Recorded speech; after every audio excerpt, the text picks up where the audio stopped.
Hello friends, welcome to my channel Swift Education. Friends, आप सभी का स्वागत है मेरे चैनल पे।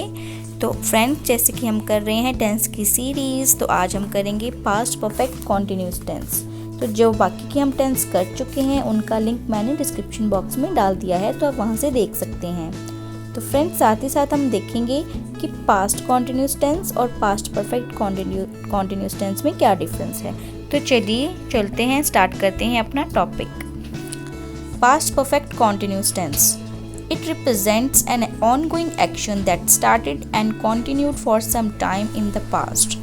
इसका मतलब है कि कोई भी काम पास्ट में कॉन्टिन्यूसली हो रहा था कुछ टाइम के लिए। तो to indicate time we use for and since. Time को इंडिकेट करने के लिए हम फॉर और सिंस का यूज करते हैं।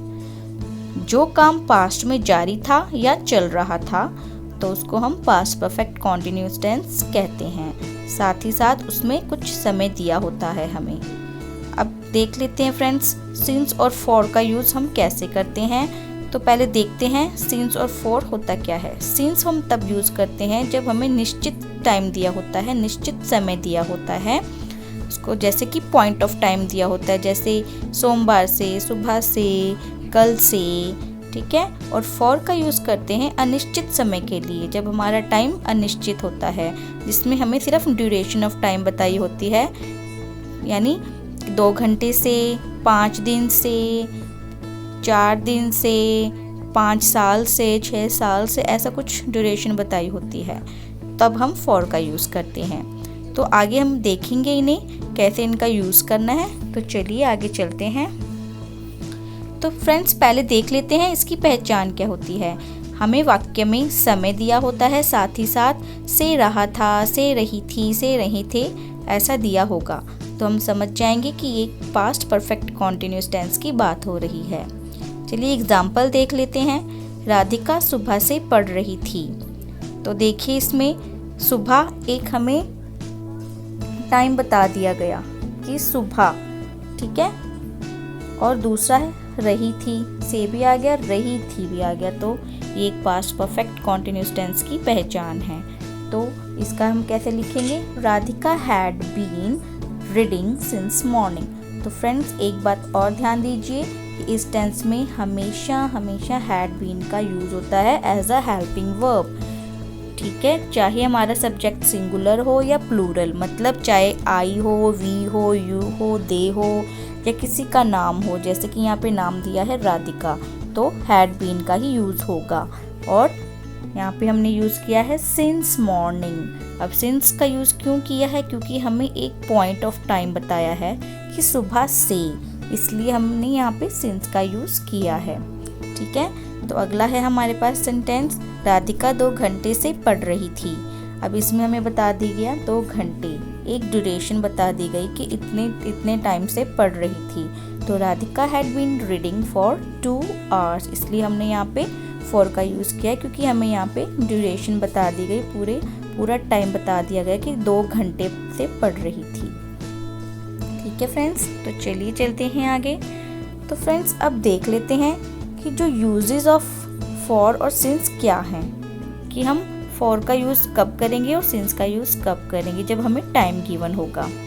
तो फॉर का देख लेते हैं पहले, जिसमें है 20 minutes, 3 days, 6 months, 4 years, 2 centuries, a long time, ever, etc. For का यूज़ हम तभी करेंगे जब हमें टाइम कुछ इस तरह दिया हो, जैसे मिनट्स में दिया हो, डेज में दिया हो, मंथ्स में दिया हो, ईयर्स में दिया हो, सेंचुरीज में दिया हो, a long time, ever, etcetera. अगर ऐसा कुछ गिवन है तो हम फॉर का यूज़ करेंगे।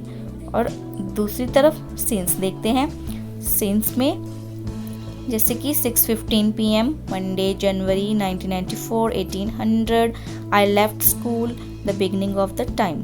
अब अगर हमें टाइम कुछ इस तरह दिया हो, जैसे 6:15, 7:15, 8, 9 बजे से, या सोमवार से, मंगलवार से, बुधवार से, जनवरी, फरवरी, मार्च, ऐसा कुछ दिया हो, 1994 से, 1800 से, आई लेफ्ट स्कूल, जब मैंने स्कूल छोड़ा तब से, the beginning of the time, वक्त की शुरुआत से, मतलब एक ड्यूरेशन नहीं बताई, बस एक पॉइंट बता दिया टाइम का कि इस समय से, ठीक है।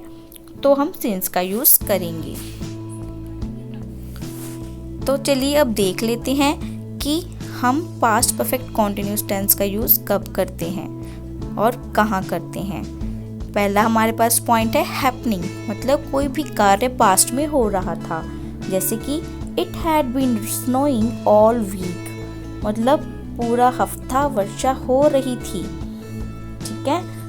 ऐसे ही हैपनिंग बिफोर अनदर इवेंट, मतलब कोई भी कार्य हुआ है दूसरे इवेंट के होने से पहले, हो रहा था। ठीक है। They had been playing hockey before it started to rain, मतलब कि बारिश होने से पहले वह हॉकी खेल रहे थे। ऐसे ही हैपनिंग ड्यूरेशन दी हो तो we had been working on that project for 3 months या सिंस जुलाई। तो फ्रेंड्स यहाँ पे हमने 3 months या सिंस जुलाई लिया है, तो हम कोई भी टाइम हमें जैसे गिवन होगा उसके अकॉर्डिंग हम फॉर या सिंस का यूज़ करेंगे। तो हैपनिंग ड्यूरेशन में we had been working on that project for 3 months या सिंस जुलाई, हम उस प्रोजेक्ट पे 3 महीने से या जुलाई से काम कर रहे थे। हैपनिंग पैटर्न गिवन हो तो जैसे कि I had been going to the college regularly, मैं लगातार कॉलेज जा रहा था। अब इसमें एक पैटर्न बता दिया कि लगातार जा रहा था। फिर है हैपनिंग कॉज, अगर कोई कारण हो हैपनिंग का। Neha was tired because she had been studying all night, Neha थक चुकी थी क्योंकि वह सारी रात पढ़ रही थी। ठीक है फ्रेंड्स, आई होप ये आपको समझ आ गया है। तो अब चलिए करते हैं अफर्मेटिव सेंटेंस। इसका रूल है, और फ्रेंड्स आपको पता ही है अफर्मेटिव सेंटेंस को हम सकारात्मक वाक्य भी कहते हैं, जिनको हम पॉजिटिव सेंटेंस भी कहते हैं। तो इसका रूल है subject plus had plus been plus verb की first form plus ING plus subject plus since या फॉर। एग्जाम्पल्स, राजेश 2015 से यहाँ रह रहा था। ठीक है। तो फ्रेंड्स इसमें 2015 हमें टाइम बता दिया गया और रहा था ये भी आ रहा है सेंटेंस में, तो इससे पहचान सकते हैं कि एक पास्ट परफेक्ट कॉन्टिन्यूअस टेंस की बात हो रही है। तो Rajesh had been living here since 2015। अभी हमने यहाँ पे सिंस का इसलिए यूज़ किया है क्योंकि हमें एक ड्यूरेशन नहीं बताई, हमें सिर्फ एक पॉइंट ऑफ टाइम बता दिया है कि 2015 से रह रहा है। ठीक है। ऐसे ही हम 1 घंटे से टीवी देख रहे थे। We had been watching TV for an hour। अब देखिए, अब हमें 1 घंटे से मतलब एक पर्टिकुलर टाइम बता दिया गया है, एक ड्यूरेशन बता दी गई है, इसलिए हमने यहाँ पे फॉर का यूज़ किया है, फॉर एन आवर। वह 2 बजे से पढ़ रही थी। She had been reading since 2 o'clock। और फ्रेंड्स यहाँ पे 2 बजे से बताया है, ये नहीं बताया कि 2 घंटे से। ठीक है। अब 2 बजे से बताया है, कोई ड्यूरेशन नहीं बताई टाइम की, बस यही बताया कि 2 बजे से पढ़ रही है। ये नहीं बताया कि अब कितना टाइम हो रहा है, या 2 बजे से लेके अब तक कितना टाइम हो चुका है। तो सिंपल हमें ये बताया है कि 2 बजे से, इसलिए यहाँ पे हमने सिंस का यूज़ किया है। ठीक है फ्रेंड्स, आई होप आपको समझ आ रहा है। तो चलिए आगे। Negative sentence. नेगेटिव सेंटेंस नकारात्मक वाक्य। इनका रूल है subject plus had plus not plus been plus verb की first form plus ING plus object plus since या फॉर। बस फ्रेंड्स हम जो भी हमारा अफर्मेटिव सेंटेंस है उसमें हैड बीन के बीच में हमें नॉट का यूज़ करना है। ठीक है, जैसे कि मैंने यहाँ पे किया है। तो फ्रेंड्स हम देखते हैं एग्जाम्पल्स। राजेश 2015 से यहाँ नहीं रह रहा था, तो राजेश हैड बीन के बीच में नॉट का यूज़ किया है, बस had not been living here since 2015। हम 1 घंटे से टीवी नहीं देख रहे थे। We had not been watching TV for an hour. वह 2 बजे से नहीं पढ़ रही थी। She had not been reading since 2 o'clock। चलिए अब करते हैं इंटेरोगेटिव सेंटेंस, जिसमें हम प्रश्न पूछते हैं, प्रश्नवाचक वाक्य। इसका रूल है had plus subject plus not plus been plus verb की first form plus ING plus object plus since या फॉर। और फ्रेंड्स यहाँ पे हमने नॉट का यूज़ तभी करना है जब हमारे वाक्य में नहीं का यूज़ हो। ठीक है, तो एग्जाम्पल है, क्या राजेश 2015 से यहाँ रह रहा था? अब ये एक पॉजिटिव इंटेरोगेटिव सेंटेंस है, तो इसका रूल होगा, इसका जो हम इसको कन्वर्ट करेंगे तो कैसे लिखेंगे, हैड राजेश बीन। अब इसमें नॉट का यूज़ नहीं करना, ठीक है, क्योंकि एक पॉजिटिव इंटेरोगेटिव सेंटेंस है। Had Rajesh been living here since 2015। क्या हम 1 घंटे से टीवी नहीं देख रहे थे? अभी ये एक इंटेरोगेटिव नेगेटिव सेंटेंस है, क्योंकि इसकी इंटेरोगेटिव भी है प्लस इसमें नहीं का भी यूज़ हुआ है। तो हैव वी, फिर सब्जेक्ट के बाद हम लगाएंगे नॉट का यूज़, ठीक है। Have we not been watching TV for an hour. क्या फिर 2 बजे से पढ़ रही थी? Had she been reading since 2 o'clock। I hope friends आपको अच्छे से समझ आ रहा है। तो अब देख लेते हैं डबल इंटेरोगेटिव सेंटेंस। फ्रेंड्स बहुत ही सिंपल है, इसमें कुछ भी डिफ़िकल्टी वाली बात नहीं है। तो चलिए देख लेते हैं इसका भी रूल हम। WH word plus had plus subject plus not plus been plus verb की first form plus ING plus object plus since या फॉर। बस इसमें हमने क्या करना है, जो भी हमारा इंटेरोगेटिव सेंटेंस का रूल था उससे पहले WH फैमिली का वर्ड यूज़ करना है, जो भी हमारा सेंटेंस में दिया है उसके अकॉर्डिंग। तो WH फैमिली देख लेते हैं। W से why, when, where, what, which, who, whom, etcetera. H से how, how many, how far, how long etcetera. Example देखते हैं। राजेश 2015 से यहाँ क्यों नहीं रह रहा था? ठीक है फ्रेंड्स, अब इसमें देख लीजिए आप, इसमें क्यों भी है और नहीं, यानी ये WH डबल इंटेरोगेटिव सेंटेंस भी है, साथ ही साथ नेगेटिव सेंटेंस भी है।